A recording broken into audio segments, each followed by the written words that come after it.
Welcome back to the Coin Shop Podcast. My name's Kenny Duncan Jr., my brother Matthew, along with Dan Duncan, who is also my uncle, but we're not allowed to talk about it. So anyway, we are here with our fun recap, which is a little bit late, but it has been absolutely hectic trying to get everything back in and in order, and just life happens. So we're a little bit late, but we have some good, exciting news for you guys coming up. So anyway, we're going to start right off, and we're going to ask with the guy who was there the most, Matthew Duncan. How was the fun show?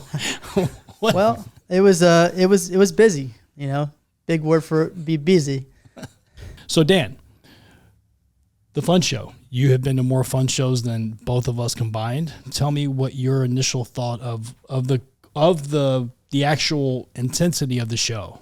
The show was actually really intense. I think a lot of people went in apprehensive about the market, the economy in general, but the activity started on Monday, and we did not stop until Saturday when we left. We were busy the entire time. Yeah, when I got in on Tuesday and I saw you guys in that little suite, I mean, and obviously I've been in plenty of high stress situations with you guys, but there was a lot going on. We were rolling. It was rolling, yeah. Yeah. It was rolling. That was cool. It was, it's cool to be a part of it, obviously, but it's even cooler to kind of watch everything in action. We didn't have our regular crew with us, right? And you can tell. So, one thing that I took from just on a personal note, and not something that we talked about pre-meetings, but it's so important when you travel to coin shows, having your set way of doing things, and right. There's curveballs that you're just not going to be able. I mean, let's say, for instance, the badge situation, getting your own badge. I mean, what an absolute fiasco it was just to get a badge. Well, and part of that was the fun show, and I think we're going to talk a little bit about it later. The fun show is all volunteers. Everyone that worked behind the badge table is a volunteer. They were understaffed. And they were overwhelmed. And it caused a backup in lines.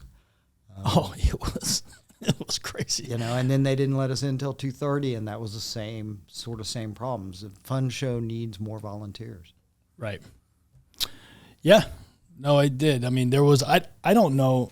I personally was very apprehensive. I didn't know what to expect, but it wasn't 100% positive. But I was blown away by all the activity. And I mean, we sold a lot of coins. Well, I think coins are trading at new levels, but the important part of that is they're trading. They're still trading, yeah. They're still trading. I mean, and the heritage sale saw record numbers on a number of different items. I mean, it was rare stuff. It was the part of the core bass sale. But that 70S was something else, wasn't it? Coins were amazing. Dude. I mean, there's some, amazing stuff in there. So it shows that the market is still very strong on rarity and quality. And, maybe stuff is just stuff. Yeah. Well, I was getting the feeling that stuff was stuff like in October, really like August. Yeah. We were already kind of saying, anything that's C&D quality, sure. Let's get into, just, A, B coins and stay in those coins and stock those coins and ask good money for those coins. And those are the kinds of coins we sold. Yeah. And I was able to buy, because, we buy everything. So sure. I was able to buy that stuff, but I bought it a lot cheaper, and there were a lot of willing sellers. Well, and I think that's why you get mixed reviews on the show, because you have some dealers that come in and they have certain price expectations. If you're not ready to trade at today's market, you're not going to trade. No. Yeah. No. I passed on a lot of cool things that I wanted to buy, but it just wasn't, it made sense 6 months ago, but it didn't make sense, January 5th. And so those dealers with that mentality didn't have a good show. Yeah. And people willing to trade did, because there was a lot of activity and a lot of collectors on the floor. In fact, I walked the floor on Saturday and was really pleasantly surprised at the number of just retail traffic that was still in the aisles. Cool. So, we did open up to some questions to some of our listeners. So, you want to run through some of those maybe? And, yeah. So we have are we going to say the names? Sure. I don't care. Okay. Yeah. So Laney Hicks 99 asked, Laney Hicks. Yeah. Laney Hicks. Hey, how was business? I heard a mix from dealers. Well, I think we just kind of covered that. Yeah, you heard a mix from dealers because exactly what Dan said. I mean, if you've got, if you've got summer pricing expectation and, the first quarter of 2023 with which seems to be, I mean, to me, the same level of uncertainty is there. It's just, are people more trigger shy or, but you hear a different mix from dealers because they come in with certain expectations. Sure, and you have different ways of judging a show. If you're judging the market on pricing, well, maybe it's a little low on stuff 5,000 and under. But if you're judging it on activity, it was a gangbuster show. Yeah, it makes me feel like, and this is just stepping out on a limb a little bit, but when I had Paul run numbers for me on all the sales tickets we did with profit margin based on each company, and then it singles bad news for auction companies moving forward, because I feel like if you were to take that 10, 15% into play, there's going to be a lot of people breaking even or losing money. Right. So I expect a lot. I expect to see coin shows even more so as a place for liquidity, because it's not going to be as easy as like, oh, I'll just put an auction because the market was running so fast that by the time I got there and got produced, it was probably worth an extra 20%. Right. And if it was CAD gold or, PRN, CAC gold or anything like that, then you were doing great no matter what. Yeah, now, I feel like if you have that same product, I personally would be a little bit more apprehensive and maybe go send Paul to a show or go to a show myself and take that product and make that 10 or 15% and keep my inventory moving. Well, the speed to liquidity is a big thing. Right. Well, it's the most important. Yeah. People you can't hold stuff for 6 months, and an auction's going to tie your stuff up for 3 months, and they're the perfect place for certain things. Perfect play for certain things, but I feel like if you have any expectation of last year's pricing, then you're going to have to grind out at a few coin shows until you can return your inventory into what the current state of affairs is. Right. We got holdered coins. What are your thoughts about the material and prices of the dealers around the show? I mean, I think we've already touched on that pretty much. I mean, I think we saw a lot of variety. I mean, we bought a Fujio cent from Fujio cent to $50 gold coins. I mean, we bought it all. Yeah, there's that really pretty proof set that had a proof dollar and seven plus CAC gold sticker, and it was just such a beautiful set. It was an 81 set, right? 91. 91. So 91 set. It's probably not going to see the light of day. No, and it shouldn't. No, there's actually a line. Oh, okay. I think I raked somewhere in that line. I'm not sure. You're in there. Obviously not high enough. Yeah. Okay, so our buddies at Premier, why doesn't the fun show actually promote? Right. And Dan. Yeah, and I mean they do. And as a dealer, I want the traffic in the show to be collectors. And the fun show puts ads in all of the main collector magazines and things like that, and collectors know about it. When you start to look at advertising and people want them to do television ads or newspaper ads and things like that, that brings in a bad element sometimes, but it also brings in a lot of looky-loos and things like that. And dealers really don't have time to answer the questions at those shows, and it's unfortunate, but a lot of times PCGS will set up and do, an Ask the Expert or those types of things. So, advertising for a show is tricky. I don't know what kind of advertising they were looking for, but the fun show does do it. And like I said, they're all volunteers, so it it's difficult. It is a state show that is a national. Big time, yeah. And then the same, well, actually, this is a different Premier. Yeah, it is. Right, yeah, Premier Rare Coin. Okay, Premier Rare Coins. One of them's Premier Rare Coins. One of them says Premier Rare Coins. All right, so coins. So, all right, to the singular coins. Why do all the big dealers leave so early? This is definitely not new. No, and, it's not even an American thing, right? We're planning on a trip to Berlin, and everybody's telling us, the Berlin show happens Monday to Wednesday. The show doesn't even open until Thursday. Yeah. So it's people arrived. I left Seattle on Sunday night to go to the fun show. And that's true for a lot of people. Monday, they got there Monday or Tuesday, and we do our business wholesale dealer to dealer. Staying till Saturday doesn't always make sense. No.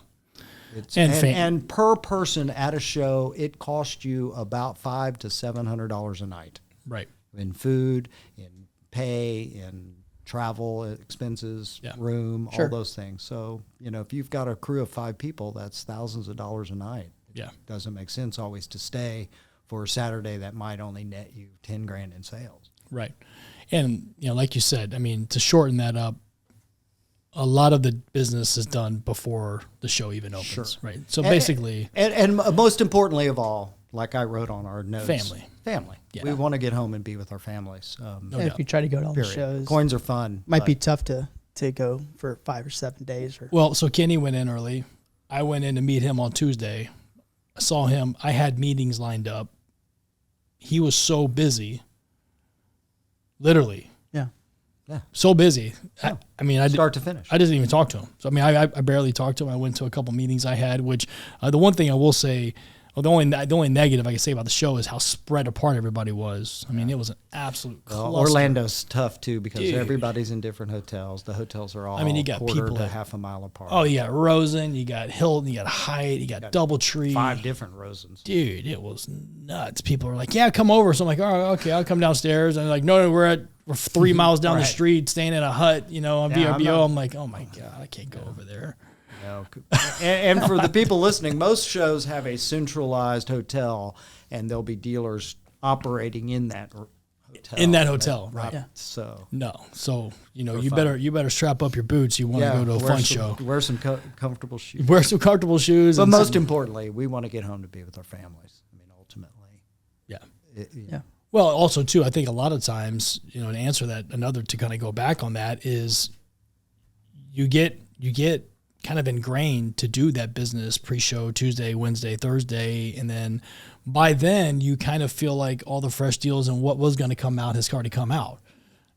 So it doesn't, so a lot of people are just trained to kind of do that. And Right. a lot of big companies will still leave liaisons there on their behalf. Right. But at the, with leave coins out till Saturday or, something like that. But And it's not great for the collector. I get it. I understand. no, I get it. Yeah. It's not It's the collector who can come in on Saturday only.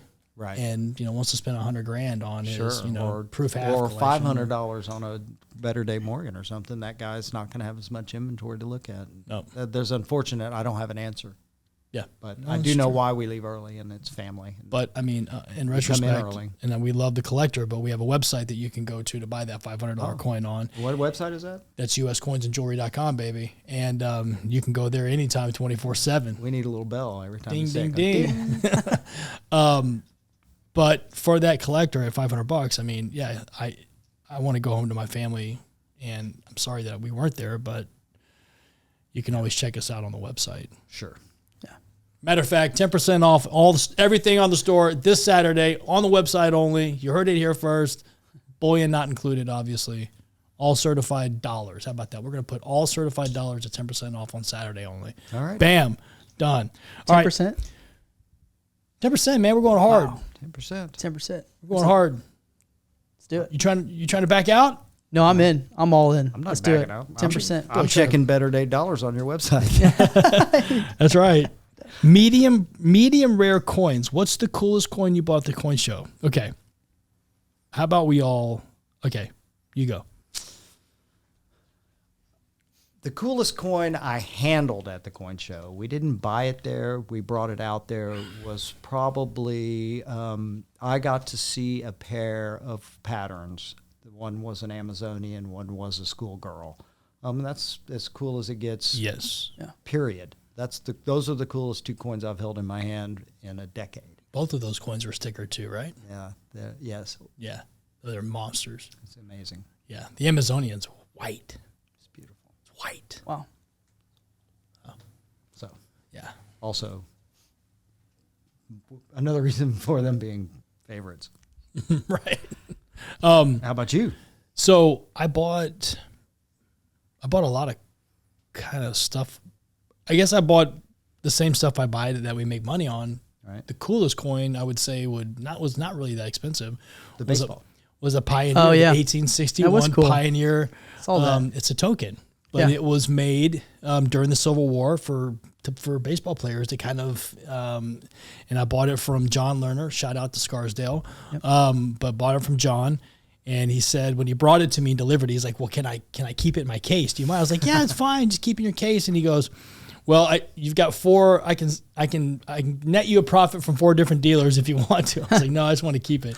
I only pay, it was under $5,000 or something. Plus, it had all the provenance and two-sided postcard. Here, you know what? Right? It's pretty cool. I'm glad you brought that up, and we're going to post a picture of this. But what he did, and this is something that younger coin dealers can think about, is the only reason I was attracted to the coin initially was because of the nice write-up that he did on it.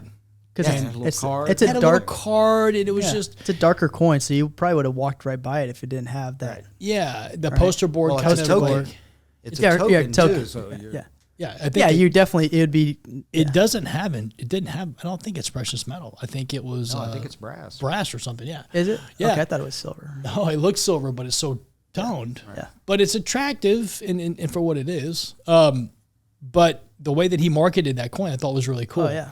And I kind of thought about it afterwards. Like, we should have a case of just 10 to 12 coins like that with, 3 and 4 rows of 3. Yeah. And just have that. I would be surprised to see if you were What to put happens? 50 coins in a case, and then on the other side put 12 coins in a case with cool write-ups, and to see on average Well, what your sell-through rate is. I did some write-ups this show for the bags and some of the Central America The poke stuff, stuff, which was super and it cool. Really, it did bring a lot of attention. People would stand there and read it and look at the stuff. So the overall question is less more? Or is more info More info. more is- important Yeah. than less product? Well, it did slow the questions. Yeah, that's true. and it does slow down whoever's sitting there answering the freaking questions too. Like, okay, listen, I've already said this 9 times. So I'm going to say today at 11 o'clock, everybody gather around. Yeah. I guess the only thing you're faced with is the negotiating, but that's the easy part. So Right. you don't really have to know much about Yeah. right. Yeah. I mean, if they want to negotiate. But All right. And then slab coins to finish this off here. If you could buy one coin, what is the best coin for investment under $5,000? That's a trap question. I think that That is a token you trap just bought. question.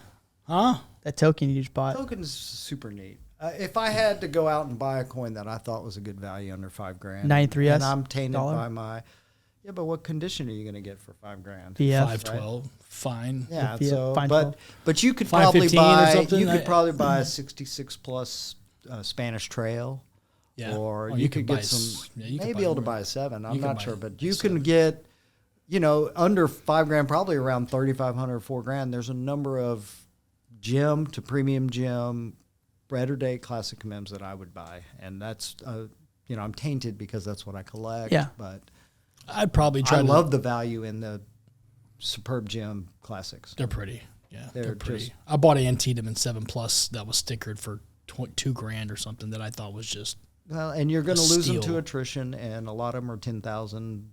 Some of the better date Texases are 5,000 mintages and stuff. And Yeah. that just plays out to rarity in the future. well. And going back to that, so I bought a Texas in 6 that was gold stickered. That is the Oh coin yeah. that I That's a grade, cool coin. but I graded, Yeah. and I paid $800 Better, bucks. right. I paid $800 for Crazy, it. It's right? like, how can I not? I mean, I would buy 1,000 of those at $800 bucks, Yeah. right? So Like, 5 of them for would be a no-brainer. Right. You have 5 of those for Right. So, to answer your question, I mean, if you had to buy just one, so he was pretty succinct. Me personally, I mean, I like gold. I think a nice 20, 6+.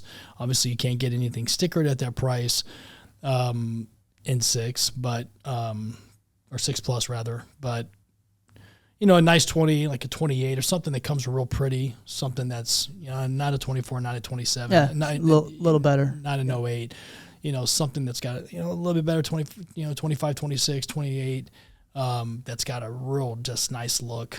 But again, I didn't see any of those out there. No. There wasn't a lot of that stuff out there. No. It was very weird how the coins that were actually on display. There were very few really nice coins. Very few.